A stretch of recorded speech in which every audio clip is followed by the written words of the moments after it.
வணக்கம். Welcome to this video on biomechanics.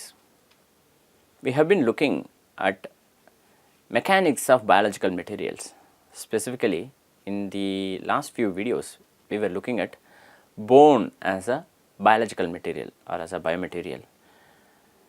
In the last video, we looked at the Wolff's law of bone remodeling and Hookean and non-Hookean behavior and deviations from Hookean behavior. In this video, we will be looking at perfect springs or ideal springs and how would you model elastic materials, elastic properties of biological materials and stress strain relations. So, if you have an elastic material, you model them as a perfect spring that obeys Hooke's law.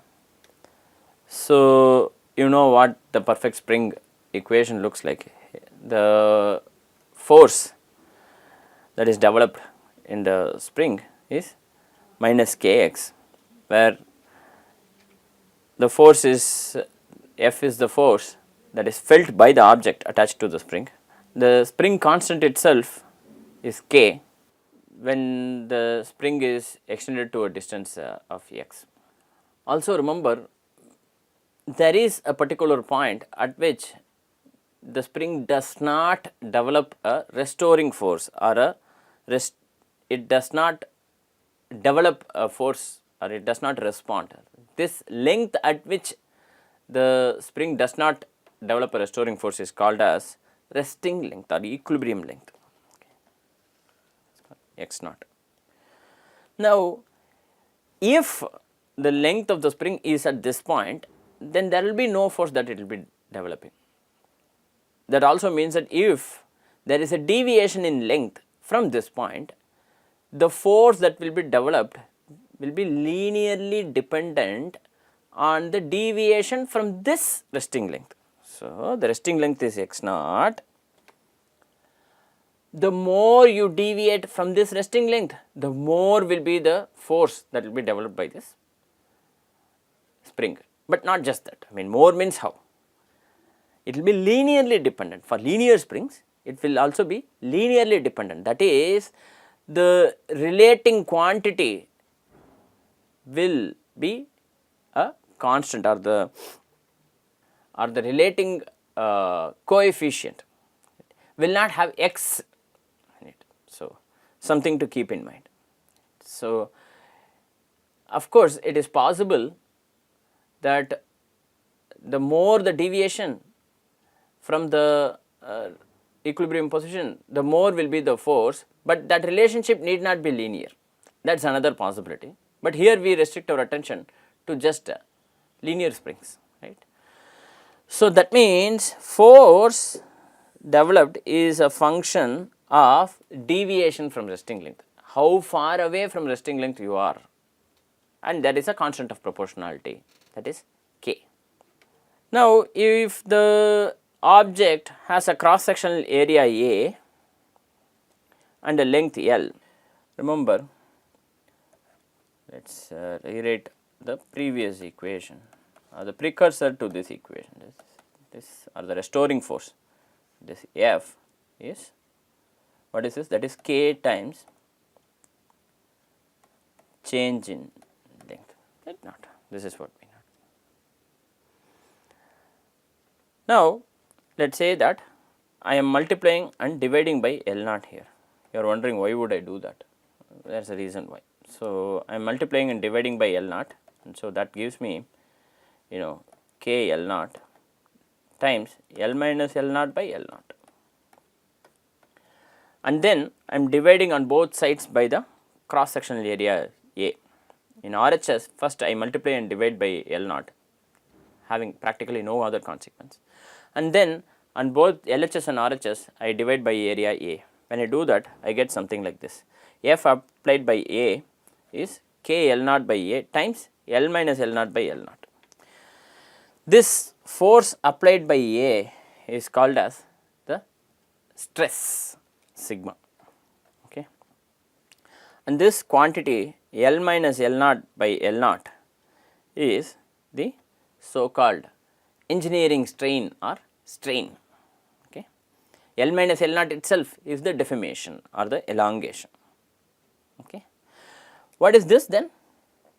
K L naught by A. K L naught by A is the normalized spring constant that is called as Young's modulus or elastic modulus. Right. It is represented by Y. Because of this reason, you have this relationship between stress and strain, which is sigma is epsilon y, where sigma is the stress, epsilon is the strain, and y is the Young's modulus or the elastic modulus. Okay.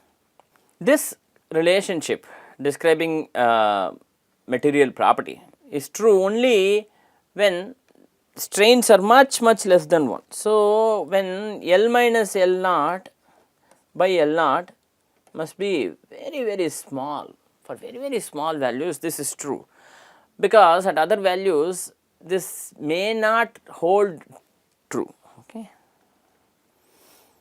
But actually this depends on the material property, the type of the material. If the stress is applied such that the material is getting pulled in either direction, so it is undergoing tension. So I am pulling the material. It is called tension.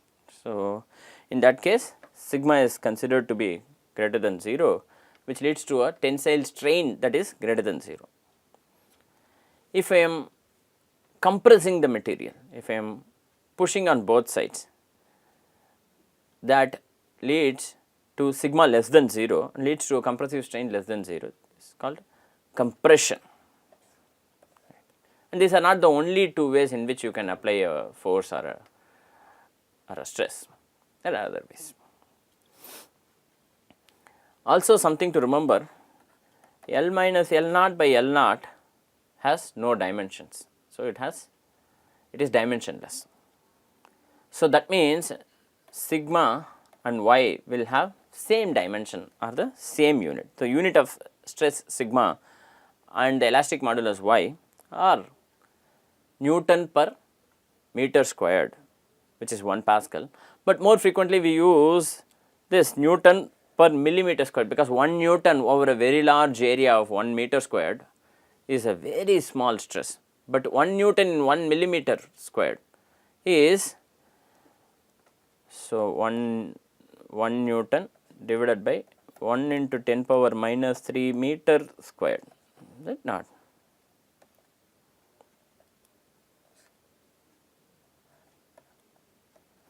That would be 1 Newton divided by 10 power minus 6 meter squared, or rather this would be 10 power 6 Newton per meter squared, is it not? Or rather 1 megapascals. 1 Newton per millimeter squared leads to 1 megapascal. This is more frequently used unit of the stress. Okay. Strain itself is unitless because L minus L naught has a unit of meter, L naught has a unit of meter, and because it is a ratio of L minus L naught to L naught, it will be dimensionless. Okay. We just discussed the linear relations between stress and strain. There are other types of deformations that happen. So we just discussed what happens during tension and compression, but there is also shear deformation. So in this figure there is a geometry of shear deformations with the force F. F is applied in this direction, and because of this there is a deformation that is caused in this direction. So this delta L length is happening in this material in this direction. This is called this. So it's because of this force that is applied is a shear force, and the stress that is applied is a shear stress tau, which is F divided by A. Right. And the response is the shear strain gamma, which is tan theta for this theta. Right. Of course, for small deviations of theta in radians, when theta in radians, for small deviations we know that for theta much less than 1, tan theta by theta is 1, or tan theta is theta. we know this, right, from trigonometry. For theta much less than 1, where theta in, of course, when theta is in radians, this is true. So, for small deviations, the shear strain gamma is actually theta, but for deviations that are comparable to 1, then gamma is tan theta. Okay. And the shear stress and shear strain are related by this relationship. So, you had sigma this in the previous equation, in the previous formulation. Here you have tau is equal to G gamma, where G is the shear modulus. Here we defined Y as the elastic modulus. Remember, this is the elastic modulus.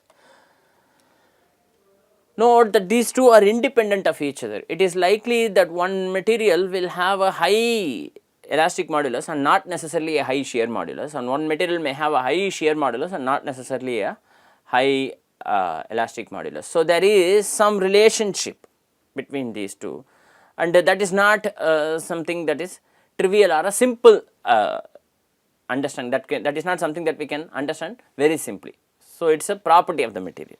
This deformation is also related to the torsion of a top of a cylinder when the bottom is fixed. So, when the torsion is related to that deformation angle theta, when the deformation angle is theta. So, what are the various loadings that are possible on the material? Tension, you are pulling on the material, you are pushing on both sides, compression.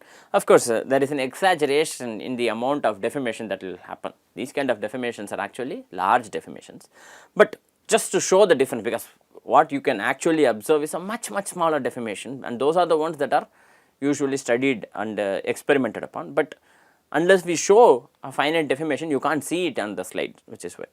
And then a material can undergo shear, and then you can bend a material, and then you can twist or cause torsion in this material. What we have also assumed is that the cross sectional area of the material, for example, a cylinder, does not change under tension or compression, but actually in reality it does change. It is not always a uniformly cross sectioned object or material. Okay. So, there will be strains, differential strains or fractional strains in lateral directions.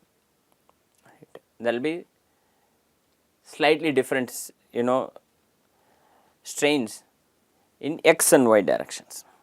Okay.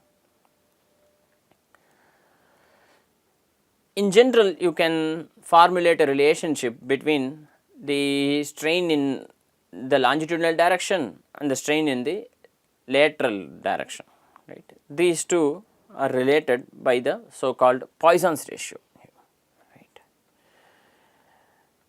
Of course, the minus sign here is kept because you want to keep nu as positive, because epsilon y is negative and epsilon x is positive for this formulation. It is known from experimentation and analysis that for isotropic materials, the range of possible values of Poisson's ratio is between -1 and 0.5, although materials with negative Poisson's ratio are not found in nature. For non-isotropic materials, for anisotropic materials, which is what are present in the human body, the Poisson's ratio can exceed 0.5. For engineering materials such as metals, right, Poisson's ratio is between 0.25 and 0.35. For biological materials, much higher. For example, for bones, it may vary from 0.21 to 0.6, relatively broad range. For tissues, for the like those that are found in the brain, neuronal tissues, Poisson's ratio is about 0.5. Poisson's ratio is another material property, is an intensive property of the material, and if that material is isotropic, Poisson's ratio relates the elastic modulus and the shear modulus using this. How did I come up with this? Don't ask. This is known from engineering materials. Poisson's ratio for isotropic materials are related, or Poisson's ratio relates the elastic modulus and the shear modulus using this relationship. This is studied in engineering materials. Of course, this applies only for isotropic materials. Most biological materials are not isotropic, or you can assume isotropy, but then assumptions are valid only for some specific region or specific regime with which you are working. Okay. So, in summary, in this video we looked at the elastic properties of materials, how you would model an ideal spring, and the stress strain relations. We looked at the elastic modulus, the shear modulus, and the Poisson's ratio. Just introduce these concepts. With this we come to the end of this lecture. Thank you very much for your attention.